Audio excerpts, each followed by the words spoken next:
breaking news for your home. Way-Day. Wayfair's big sale is almost here, and you can score the best deals in home. Like up to 80% off everything home. Yes, you heard that right.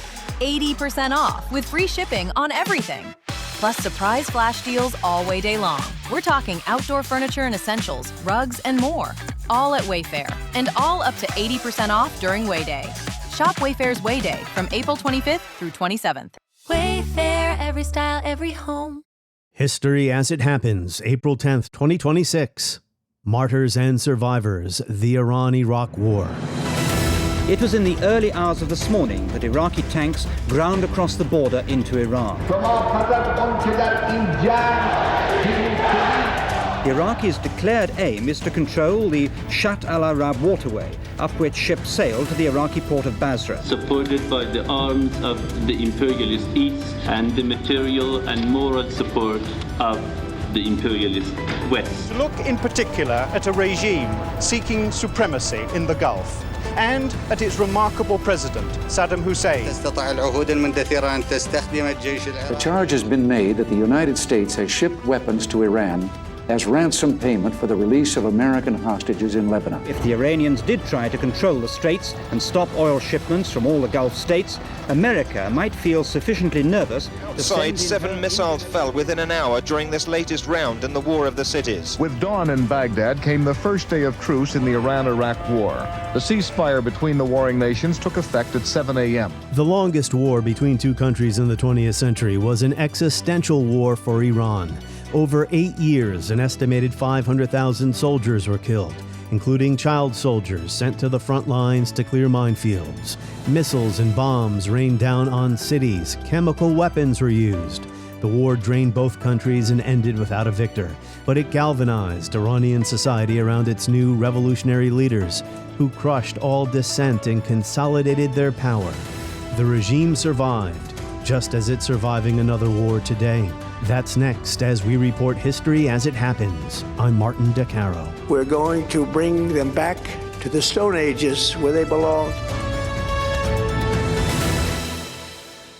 We had child volunteers. They went into the minefields. Their eyes saw nothing, their ears heard nothing. And then a few minutes later, one saw clouds of dust. When the dust had settled again, there was nothing more to be seen of them. Somewhere, widely scattered in the landscape, there lay scraps of burnt flesh and pieces of bone. Before entering the minefields, the children wrap themselves in blankets and they roll on the ground, so their body parts stay together after the explosion of the mines, and one can carry them to their graves. This story about the fate that awaited child martyrs at the front line was published in an Iranian newspaper in the 1980s and decided by the historian John Gazvinian in his book America and Iran. And this is what one of those young boys sounded like from an old documentary.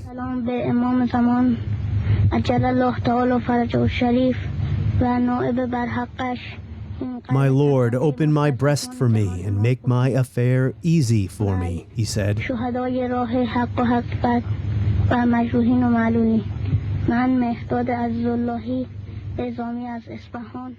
When Iraq invaded in September 1980, Iran was taken by surprise. Its revolutionary government under the Ayatollah Khomeini appeared vulnerable, and it was internationally isolated too, because it was holding 52 Americans hostage since the prior November.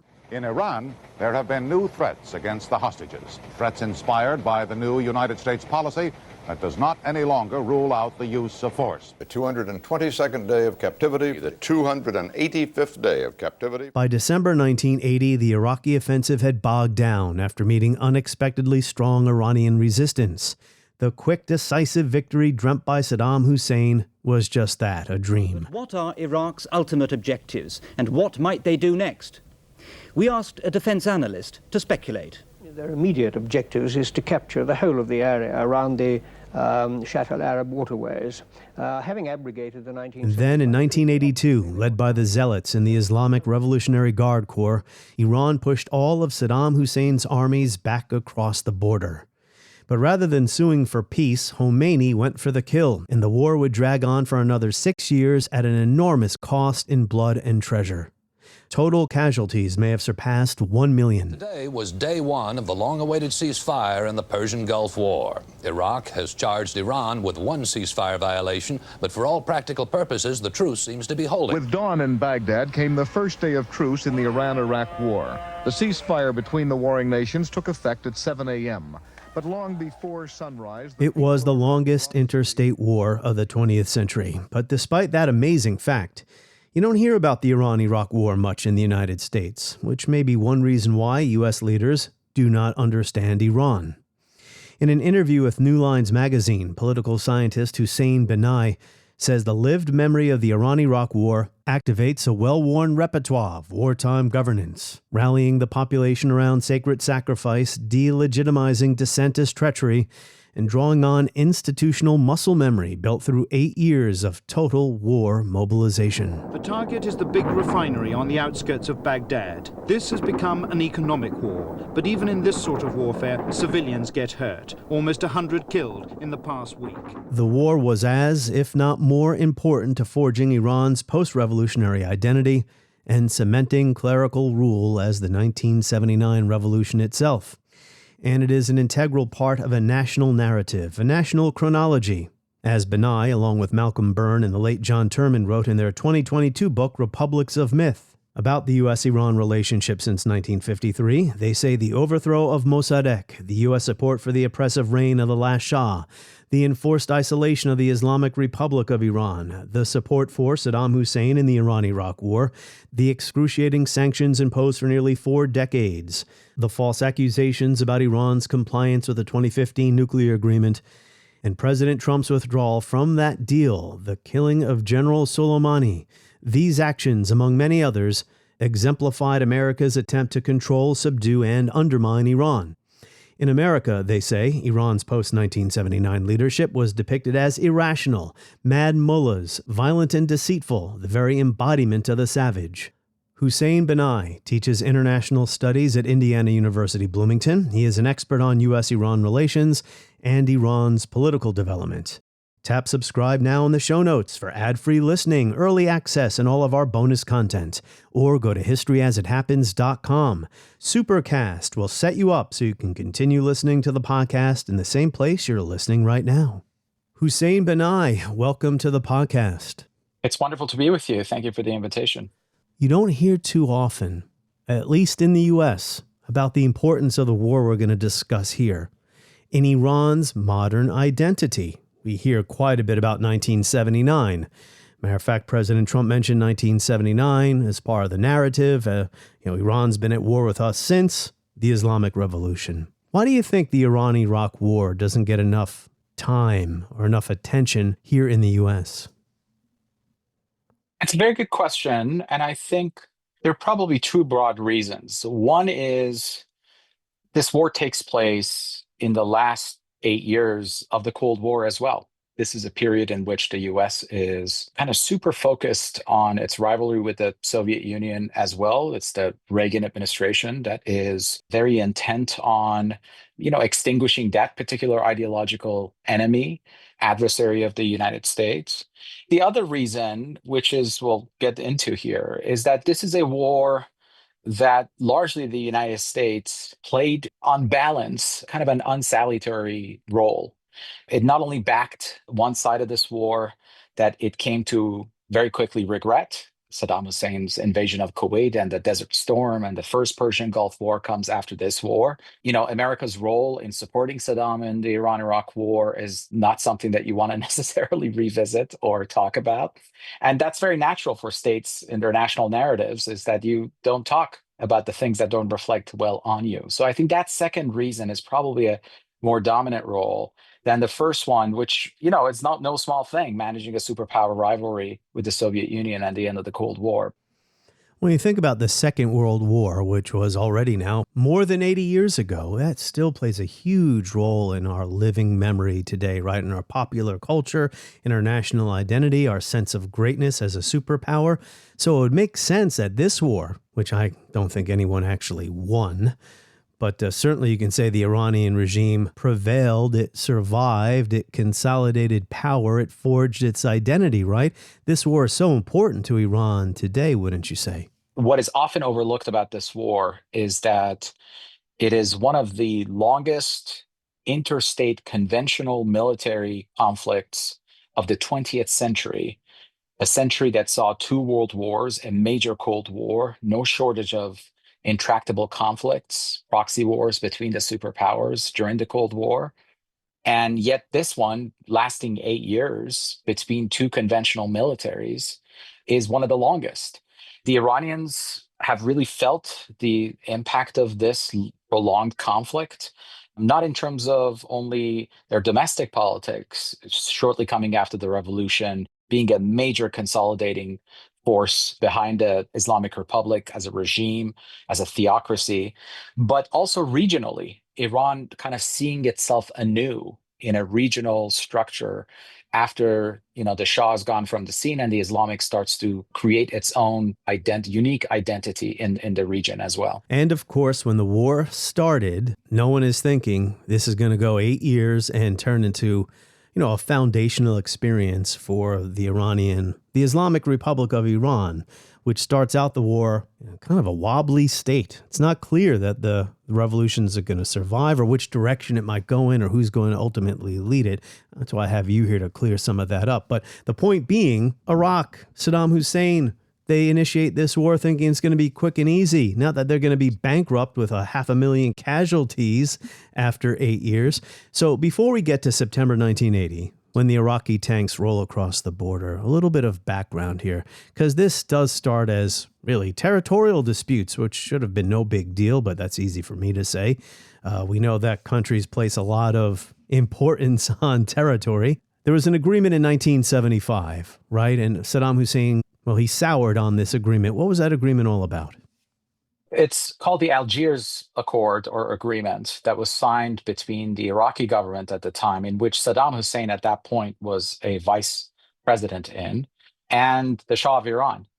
What the crux of that agreement is, it's about a recognition of territorial boundaries and sovereignty of respective states, Iraq and Iran, over the Shatt al-Arab. The Shatt al-Arab is a river that's formed at the confluence of the Tigris and Euphrates before it empties into the Persian Gulf. And if you look at the map of the two countries, it is that waterway between the two countries. It had been a source of tension between Iraq and Iran, and even before them, the Ottoman and Persian empires, for centuries. The core dispute was over where exactly the boundary ran between the two countries. Iraq, under the Ba'ath Party, claimed sovereignty over the entire waterway up to the Iranian bank of it. And Iran insisted the boundary ran down the Dalweg, which is the deepest part of the river, the middle point, essentially, which was the standard rule under international law for most waterways shared between states. The Algiers Accord essentially recognized the Iranian side of the story. And the concession that's very important part of this context to keep in mind, the reason why the Iraqis conceded to that particular story was because at the time the Shah, who had a much more powerful military backed by the United States, was supporting the Kurdish rebellion in northern Iraq. And as part of this agreement, that Kurdish insurgency was pulled back. The Shah delivered on that. And Mustafa Barzani, the leader of the Kurdish rebels, was even flown out of northern Iraq. So the agreement came about, the Algiers Accord, as part of that compromise as well. By September 1980, we're about 2 years into the revolution. Khomeini returned to Iran in February of 79. The hostage crisis begins in November of 79. So now we're in September 1980, and Saddam Hussein sees an opportunity to revise the borders, right? What was Iran's status internally? We know that internationally, the regime is isolated because of the hostages and for other reasons as well. Mm-hmm. But internally, can you tell us what Iran's status was right now, what stage, say, the revolution was in, and how its economy was doing, how its military was doing? That's a lot to cover there, but go ahead. No, absolutely. I mean, I think it is a country still very much in the very nascent early stages of a post-revolutionary order, trying to figure out exactly what the new constitution would look like, what political parties are acceptable to participate in politics. factional infighting left, right, and center all over the place. But it's also a country that is unmistakably heading towards a theocratic form of government because Ayatollah Ruhollah Khomeini, who had been in exile, who comes back and basically declares Islamic government to be the only acceptable form of government moving forward, is now backing this theocratic party called Islamic Republic Party. It's setting about eliminating dissidents and potential opponents to that party. That's at the political side. At level of the military, Iran internally at this point looks completely disheveled, whatever term you want to use. Discombobulated. How about that? Discombobulated in the throes of what is essentially a massive purge of the top brass of the military, right? You're coming to the power. You don't trust these generals that serve the Shah of Iran and the monarchy. Khomeini and his supporters set about cleansing the armed forces of Iran's top military talent and replacing them with this new entity called the Islamic Revolutionary Guard Corps, which is a kind of a Praetorian Guard meant to defend the ideals of the Islamic Revolution. That transition's taking place, but it's, the IRGC is not what it is today. At that point, it's just like a very ramshackle, group of street fighters who are trying to kind of, take over the military. Yeah, more militia. So internally, militia, guerrillas, not professionally trained. It is exactly what you would imagine a society in the throes of revolution to look like. Yeah, the revolutionary coalition was diverse. You had leftists seeking to fuse Marxism and Islam. There was also the business of just trying to govern the country, right? There was a provisional government of, you might call them moderate technocrats, right, who were handling the day-to-day stuff. A level above them was Khomeini and the hardline clerics. Wasn't it Khomeini who said economics is for donkeys, right? He wasn't really wasn't too interested in day-to-day governance. Exactly. But as you said, the country's already moving, though, toward a more hardline Islamist system. So when the war starts, as in any country, unity is necessary, right? For instance, there was a really violent crackdown on the Mujahideen al-Khalq, the MEK. They were violent leftists. I mentioned before, they wanted to fuse Islam and Marxism. They were committing acts of terrorism. They often assassinated regime leadership. They blew up bombs, etc. And then the regime cracks down on them. That's exactly right. I think the Mujahideen al-Khalq, the MEK, which is still in existence, and some would argue constitutes the only cohesive anti-regime political movement, although they're detested by a great majority of Iranians. They've managed to really maintain their ideological identity throughout these years because they were so singularly targeted by Khomeini and his allies. The Mujahideen not only take out a series of attacks to try to assassinate the leadership of this emerging political party, the Islamic Republic Party, but to also make a serious play for power themselves. One context that's important here is that, we're not that far by, early 1980 from, the time of third worldist revolutionary guerrilla movements who still imagined the post-colonial nation state to look like a kind of a non-aligned, in the context of the Cold War, a truly revolutionary state. And they thought that theocracy, rule especially by clerics, was a traditionalist rule that could very easily be manipulated by the forces of capital, etc. So the Mujahideen was highly, highly ideological and wanted to kind of keep the purity of the revolutionary government. Much like North Korea, frankly. Sure. They're oftentimes compared with that. If they had won in Iran, Iran would look a lot more like North Korea than it did under the Islamic Republic. So there definitely was a rally around the flag effect as well?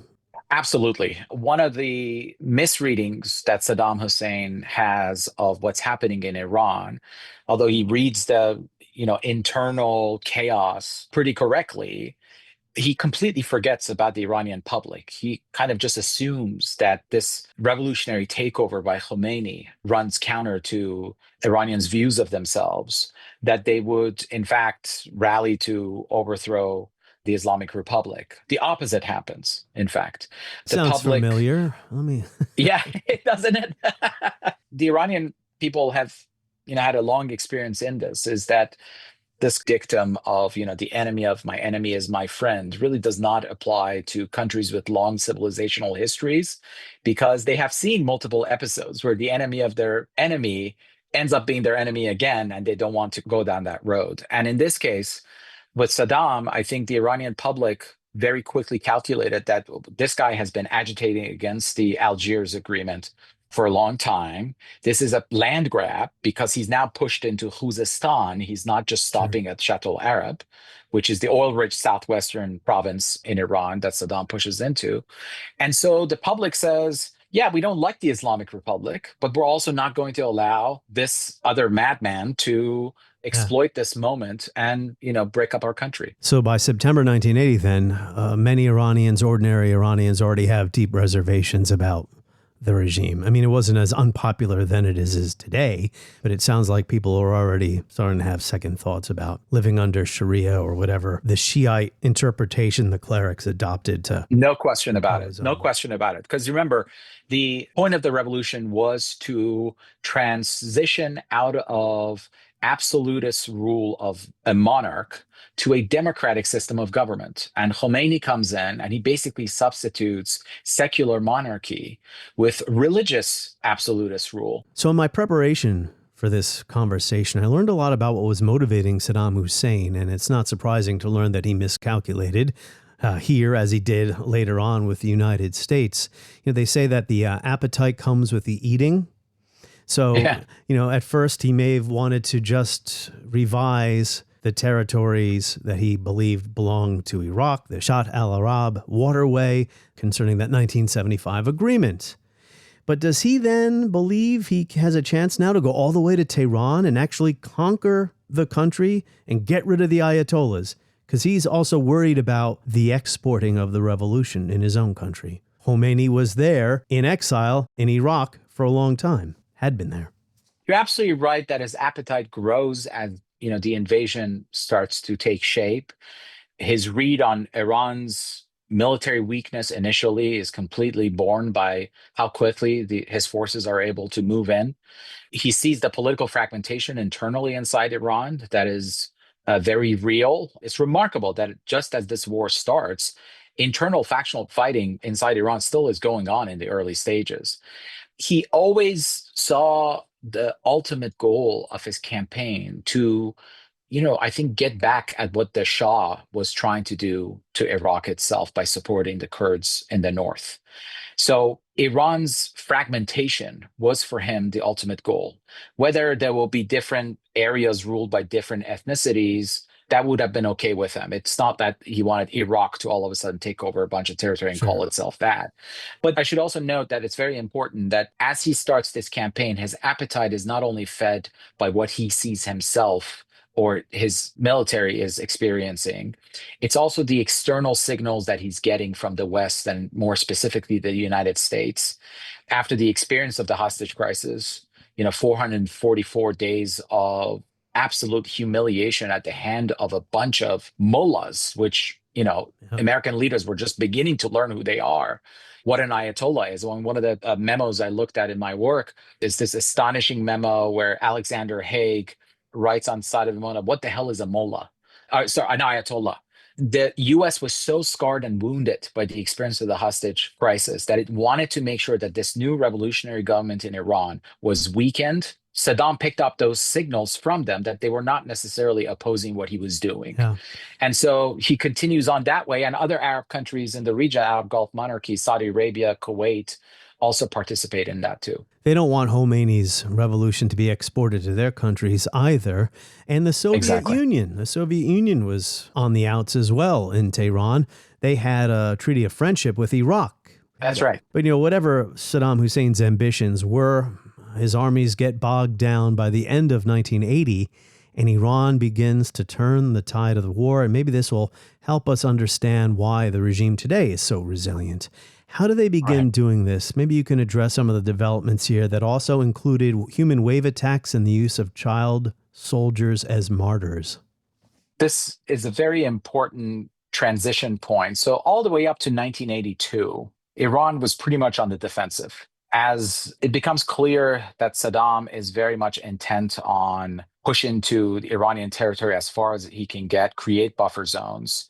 The sense of resilience on the part of the population, which has to enlist into the new army that the Islamic Republic has now created, the Revolutionary Guards, grows as well.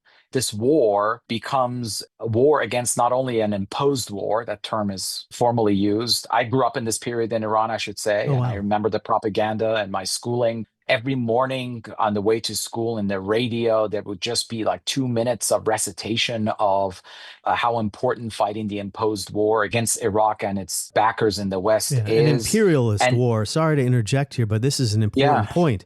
The idea was that Saddam got a green light from Washington, which was not true, but that's how the Iranian leadership saw it, right? That this wasn't just a war against Iraq, it was a war against the imperialists in the West and the East. Which has been instigated by the Iraqi regime, supported by the arms of the imperialist East and the material and moral support of the imperialist West. The pretension for the attack has been stated as a violation of the Algiers Agreement. We regard this as a baseless excuse, and we think the attack was fundamentally designed by the imperialist powers and carried out by the oppressive regime of Saddam Hussein. And what they would cite here as justification for how they're framing it in this way was that every other dispute that featured aggression by a neighboring country that took territory is a violation of sovereignty under United Nations Charter. And in this case, even though UN member states were calling it that, the United States in the Security Council had precluded the possibility of a resolution being passed calling this a violation of Iran's sovereignty. So they would say this, there you go, there's the naked imperial design here, that they're not calling a violation of our sovereignty what it is, right? And so Saddam interpreted that hesitation on the part of the United States, that blockage in the Security Council, as a green light. It was not an explicit one, but the Iranians said it was implicitly, he read it that way. Right. That narrative. Yeah, I mean, they weren't wrong. They weren't wrong about being isolated against everyone else. But go ahead. Yeah. And here I want to be even-handed and represent also the narrative of the opposition to the Islamic Republic that said, yeah, they weren't wrong, but you also took hostages on the sovereign territory, the embassy of the United States, for 444 days, right? These are norms that you yourself have not also observed, that you invited a great deal of bad will here on the part of the U.S. as well. The government of Iran must recognize the gravity of the situation which it has itself created. In terms of how the public was galvanized, I think that narrative, an unjust usurpation backed by superpower consent at a minimum, and it hadn't even started material support yet, really enlisted ordinary Iranians who did not hold this new regime in Iran in high regard at all, to really enlist in the defense of their homeland. And the IRGC really takes advantage of this. It transforms into a war of sacred defense. Sacred sacrifice and defense. These terms, I remember growing up with them all around me. Did you believe in it? this cause? Were you a believer? I did at that time. I mean, I remember very well at, the dinner table, at weekend gatherings with my grandparents, all of whom had voted against the referendum to recognize the Islamic Republic as the official government of Iran, them nevertheless saying they were very much in favor of the campaign to kick Saddam out. If you don't mind me asking, how old were you at the time? I was born in 1980. The first 8 years of my life were dominated by this war. So you were too young to be a child soldier. Yeah. I mean, were these truly volunteers? Because this is a big part of the narrative of Iranian survival, sacrificing teenagers in minefields. Yeah. No, they were not volunteers. They were manipulated, oftentimes from very poor, lower economic class families. The base of this regime, what the regime called the mustazafin, the dispossessed, you would have these lower level recruitment officers go in and basically say, the highest honor you could have is to sacrifice yourself in the cause of your country and the cause of this revolution, and that you'll go to heaven, you will be received with the highest honors. And it wasn't as crude as like the kind of jihadi, 72 virgins and all that kind of stuff waiting for you. It was all about this sense of honor and you serving your country. Once they got recruited, to then ask them to go and clear minefields, right? This is where it gets really sinister, because evidence has now emerged that the Revolutionary Guards kind of injected these young kids with drugs, opiates, to put them in a state of hysteria and delusion, and to then just tell them, go to the arms of the Almighty. And they would go and all these mines would clear in the sky. I mean, it is a war crime to use children in this way. But the IRGC really honed its skills in this way to create the highest, if you will, template for sacred defense. Well, that tells you about the ideological commitments of the regime. Now, it's not the same exact regime today as it was 40 years ago, but still, Absolutely. I think the Trump administration totally underestimated this kind of thing, this kind of thinking, and how strong the regime would be under the bombing campaign. Not to jump ahead here to what's happening now, but Exactly. One of the key components of this is obviously the inability to appreciate very complex theological justifications this regime uses to recruit, to sustain its membership. But I think much more importantly, how it differs from other varieties of political Islam, right? In Shia theology and lore, a martyrdom of this kind has an entirely different connotation than what you find in kind of jihadi groups and ISIS, Al-Qaeda, etc. And internal dissent is crushed. There's a demand for unity. I think it would maybe be wrong to say that the war saved the Islamic revolution, but the war does serve as an opportunity for the regime to consolidate power, right? In the name of defending the country. Go ahead. The state of emergency, which has been written about much in political science and historical literature, etc., it's the easiest tool that you could give a new arbitrary ruler with which to consolidate power. We're in a state of emergency. Whatever you say is a betrayal of your country. It doesn't even have to be a betrayal of the Constitution, of the rules of the new regime, but you're treasonous. You are betraying your own country. And that's what Khomeini and his supporters did to imprison, to kick out Democrats, liberal nationalists, leftists of different varieties, secularists, force them into exile, or worse, if they stayed, to imprison and torture and kill. And so that really justified these kind of very exclusive measures that they employed. The conversation continues. Tap subscribe now in the show notes to skip ads.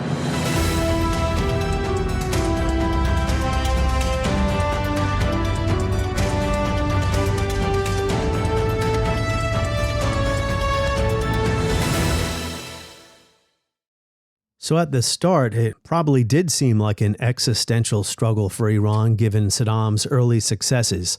But by 1982, or in 1982, Iran is able to expel all of Saddam's armies back across the border.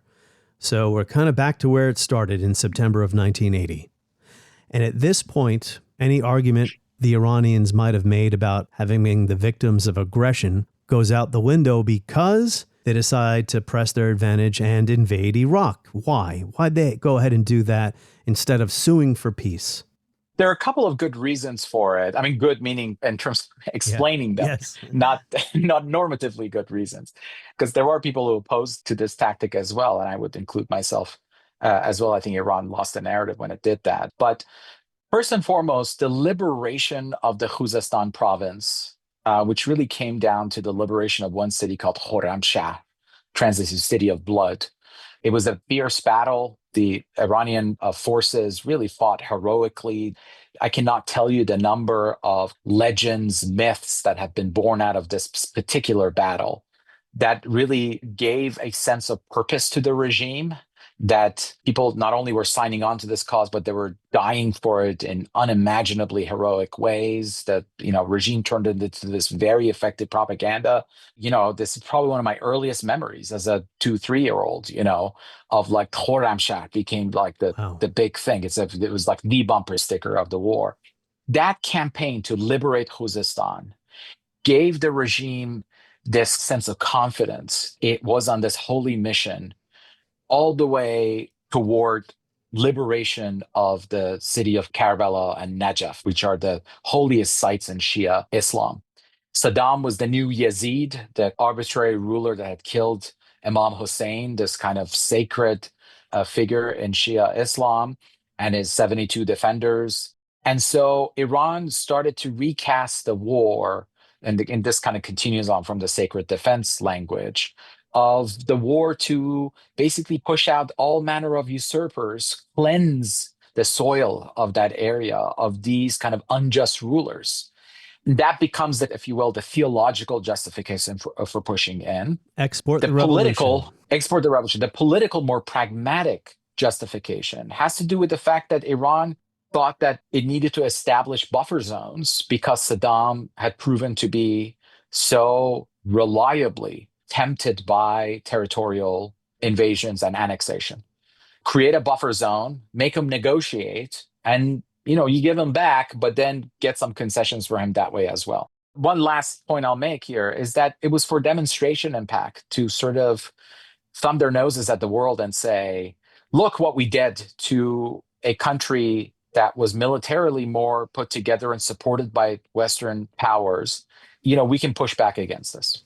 So the Iranians suffer from the same overconfidence that Saddam Hussein suffered from at the beginning. Some people call that victory disease, and they go too far. But of course, they're not expecting 6 years of stalemate. No one does when you exactly get into these things. So, yeah, now Iran is on Iraqi territory, and the United States says, well, we can't allow this. I think some American official at some point along the way here said it's too bad they both can't lose. The United States starts to assist Saddam Hussein's armies with satellite intelligence. The historian journalist Stephen Call has written an amazing book about the U.S.-Saddam relationship during these years called The Achilles Trap. So the war drags on, and it does have global implications because of, you may have heard of this waterway, the Strait of Hormuz. Right. I was watching a 1980 television clip. It could have been broadcast today. If the Iranians did try to control the straits and stop oil shipments from all the Gulf states, America might feel sufficiently nervous to send in her Indian Ocean task force to open the waterway again. Lloyds have declared the Gulf a war zone and tripled the insurance rates. Do you think there's any conceivable way in which a British naval presence might reappear here? Well, I think we've got to get our priorities right. There are misconceptions about the strait. It may be narrow, but not so narrow you can block it. You'd need to pile tankers 3 high and 12 miles across to do that. But the strait could be mined. How did this become kind of a global conflict as it related to the Persian Gulf? Late 1985, early 1986, the war basically enters really catastrophic stalemate phase.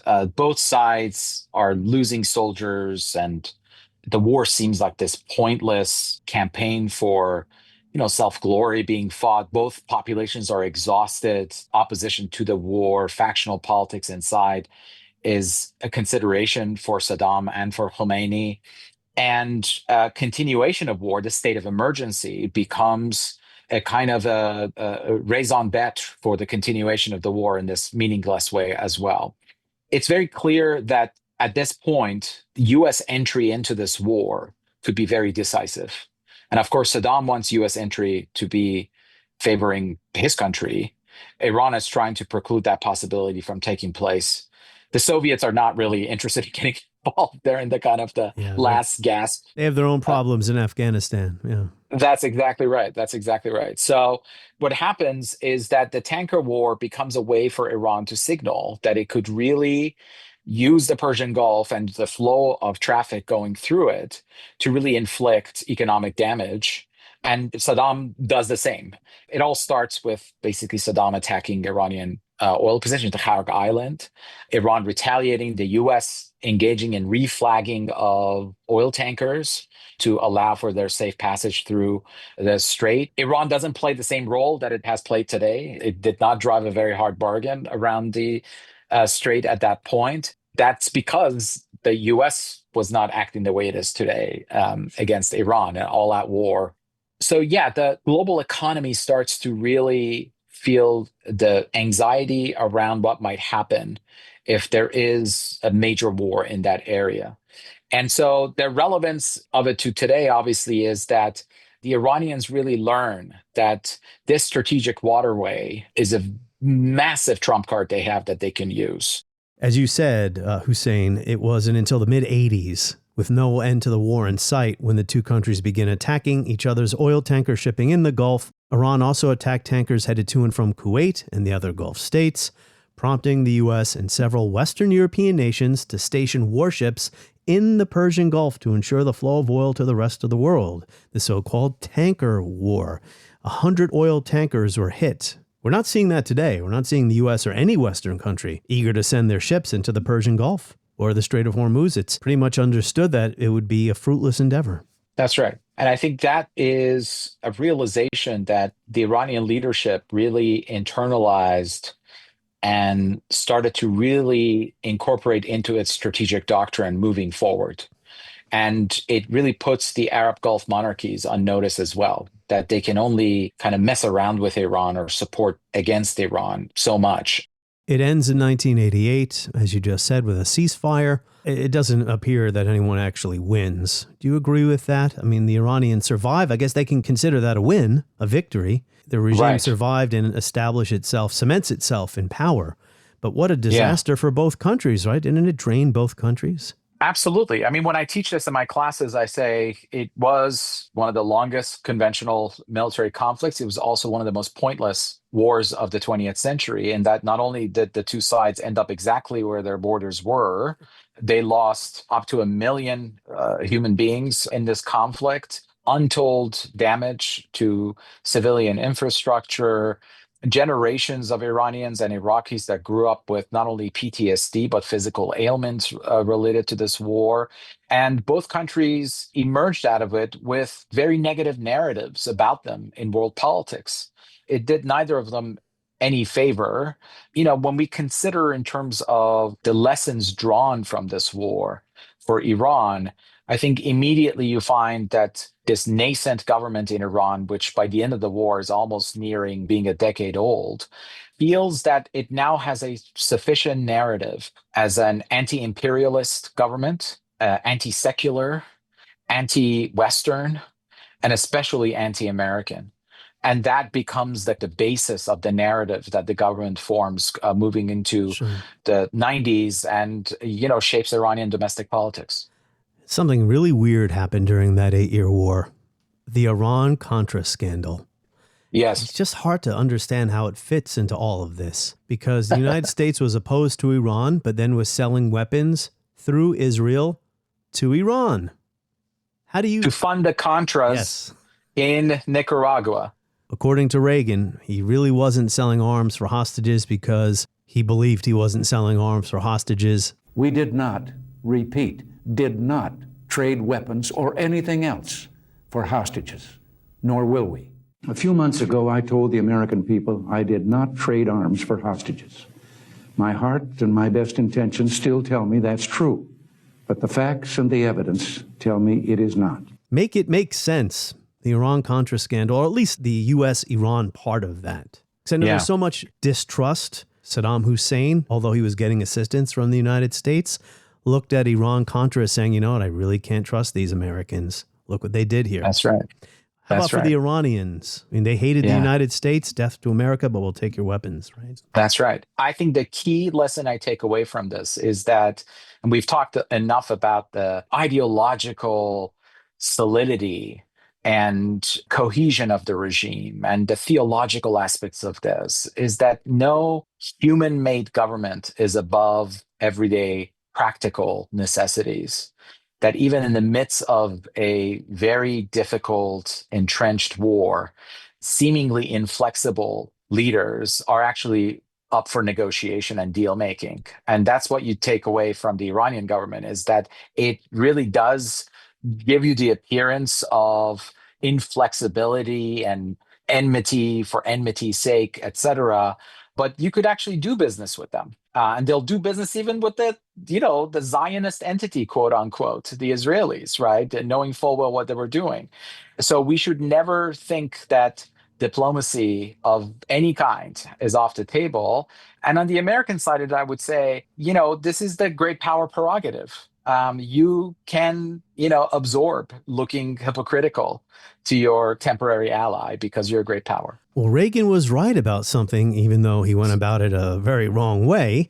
He said the Iranian Revolution, or the Islamic Revolution, is a fact of history. The Iranian Revolution is a fact of history.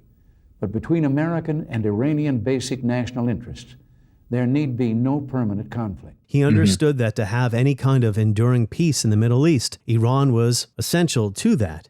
The problem was this was a pretty uncompromising period in the Iranian regime's history, the 1980s. They were pretty hard line here. They were very hostile to the U.S., and there were no intermediaries that, Reagan was really working with here. These were con men taking money and weapons, and, a couple hostages got out, not to get into the entire history of that fiasco. But yeah, right. So I mentioned before World War II, 1945, during the global war on terror, how often did we hear the term liberating? The United States is liberating Iraq, liberating Afghanistan. It evokes memories of the liberation of Western Europe in 1944-45, right? How does this war operate in Iranian memory, Iranian society today? I guess that the current war that Iran has so far survived will take its place alongside this one. It could well do that, depending on, obviously, how it ends. We're in this kind of 2-week ceasefire period. Who knows if the war will resume or not, or, we're at the whim of the president of the United States in this regard in many respects. So, but it could well do that because obviously the adversaries are a lot more significant than Saddam Hussein ever was in terms of being a threat to Iranian territorial integrity and its defenses, etc.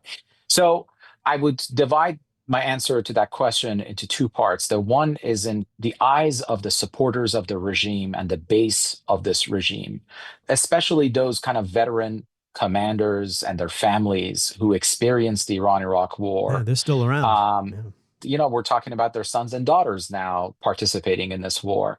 In the eyes of the loyalists of the Islamic regime, this is the second sacred defense, right? If the war against Saddam, it's called Defa Muqaddas, or sacred defense in Persian, really demonstrated that the Islamic Republic could emerge out of it a more cohesive, more energized, maybe more legitimized regime because it defended the homeland. It did not give an inch, and it used every mean at its disposal.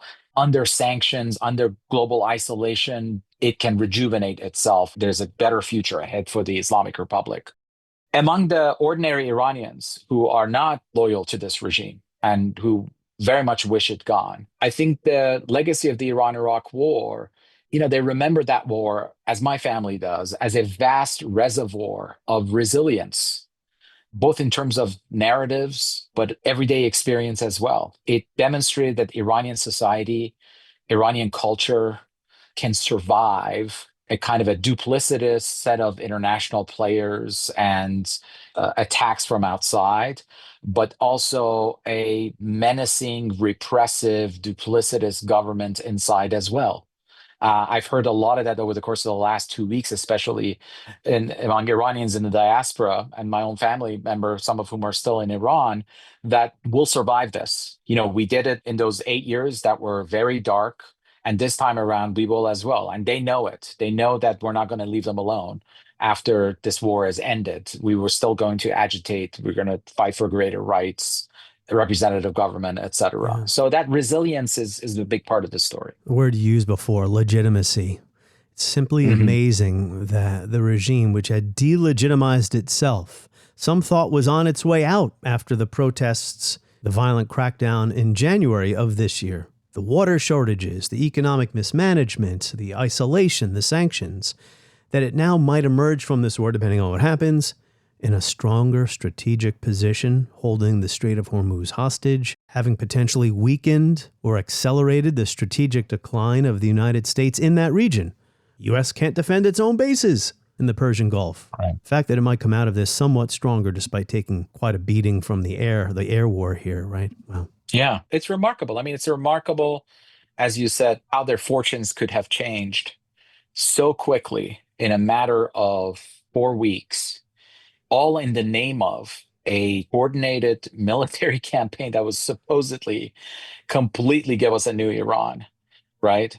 A campaign, we should note, that eliminated senior Iranian leadership at a clip never seen in modern Iranian history, or perhaps ever. And yet this regime or its remnants are going to emerge much stronger with a far better hand and having bloodied the nose of a major superpower and a major regional nuclear power in Israel. I mean, still, this war is not over. Yes. I don't want to make it seem like that narrative is going to prevail. This government has a lot of problems in Iran. This regime is still in dire straits. But at where we stand today, when we're recording this, there's no question that this ceasefire that has just been reached, already generating a narrative of vindication for this regime that it was so desperately hoping to get out of somewhere. And the fact that the President of the United States gave them that narrative is really remarkable. But why, you might ask, is any relationship with Iran important to the United States?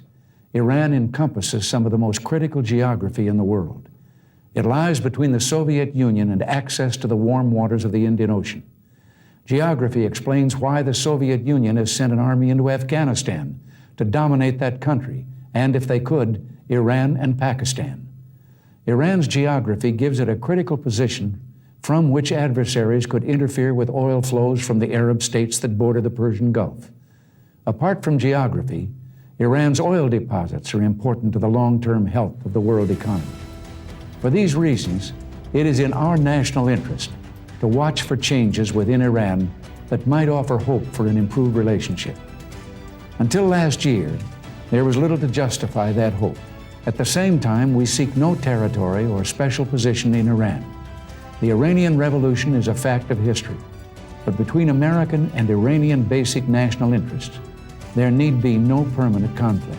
On the next episode of History as It Happens, the 1956 Suez Crisis is remembered as the beginning of the end of the British and French empires.